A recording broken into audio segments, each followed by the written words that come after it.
Let's talk apologetics. I want to discuss exactly what this channel is all about, and it is discussing apologetics. That's why it's called Let's Talk Apologetics.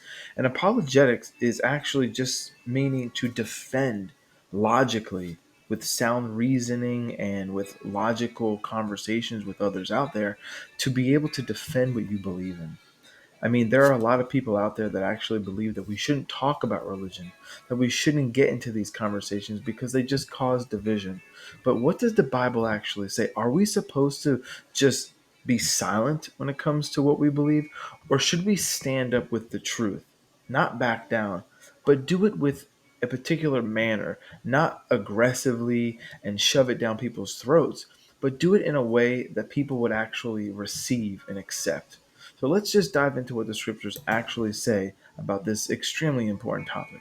Looking at 1 Peter 3, verse 15, the text says, "But in your hearts honor Christ the Lord as holy, always being prepared to make a defense to anyone who asks you for a reason for the hope that is in you.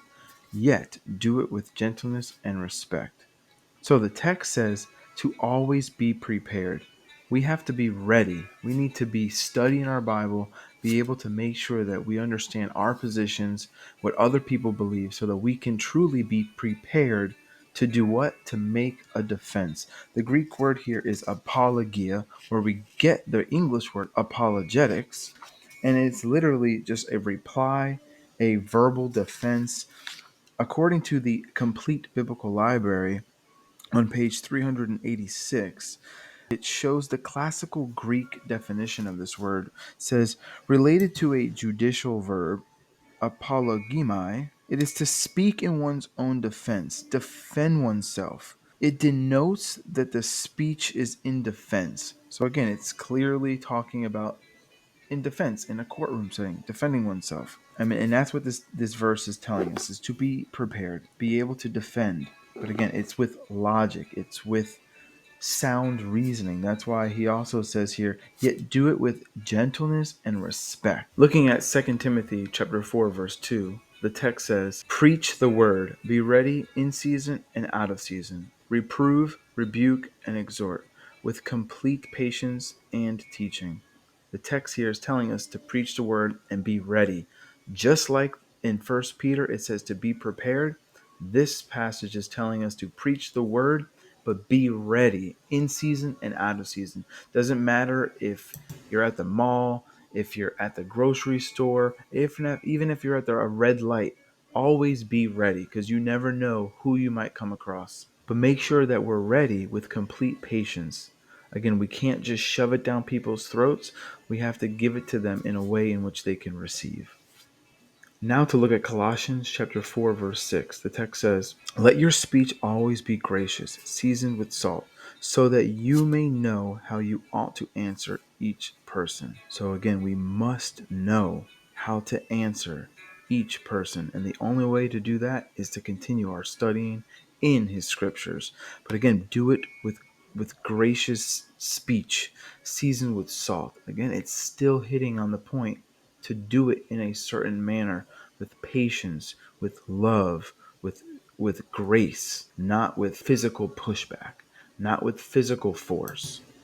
2 Corinthians chapter 10 verse 5, the text says, we destroy arguments and every lofty opinion raised against the knowledge of God, and take every thought captive to obey Christ. We're supposed to be so ready that we can destroy any argument that comes our way. When we're out there in the world and somebody's position or worldview goes against the biblical doctrine, we're supposed to be able to destroy that argument and every lofty opinion raised against the knowledge of God. So that's how ready we're supposed to be. We're supposed to be able to destroy all the arguments. So that's why we need to be ready in season and out of season. Looking at Jude 1 verse 3 says, beloved, although I was very eager to write to you about our common salvation, I find it necessary to write appealing to you to contend for the faith that was once for all delivered to the saints. The author here is showing us to contend for the faith. And what does this word contend mean? Well, according to the Complete Biblical Library, it says on page 494, epigozomai, which is the Greek word for contend here in Jude 1:3, it says it means to fight, contend for, or struggle. In classical Greek writings, it means to carry on a conflict, to contest, debate, or a legal suit. It also is to refer to fighting a war or to a struggle in politics or law. In the New Testament, we see Paul utilizing this word agotami in 1 Corinthians 9 verse 25 in the sense of in the gymnastics games, or like the wrestling battles that they would have in the Olympics and things of that nature. And also is a metaphor for a struggle with difficulties and dangers arising from those antagonistic to the gospel. See Colossians 1:29 and 1 Timothy 4:10. So again, the author Jude is telling us that we need to contend, we need to fight, to wrestle with the faith that was once for all delivered to the saints. But again, it's not a physical fight or physical battle that we're going to just knock somebody over, pin them to the ground, and shove the Bible in their face. No, we're supposed to do it with meekness, gentleness, patience, with corrections and reproving, and just showing the love of Christ, and just being that light to those, the salt of the earth, but doing it in a way that is pleasing to God. And the last scripture that I want to take a look at is 2 Timothy 2, verse 15. The text says, "Do your best to present yourselves to God as one approved, a worker who has no need to be ashamed, rightly handling the word of truth." So here we go. We need to be the worker rightly handling the word of truth. We cannot be ashamed. We must stand bold and strong, be able to give that defense, rightly handling that word.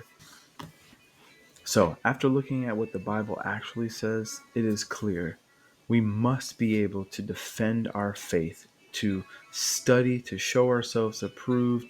We must be able to be ready in season and out of season. So, I hope that this encourages you to stay focused, but also to have the right intentions behind it, not physically forcing people to hear your positions or shove it down their throats, but doing it with gentleness and meekness and being humble, doing it with love, because that's how we're going to win, is through love. So again, I hope this teaching blesses you. God bless.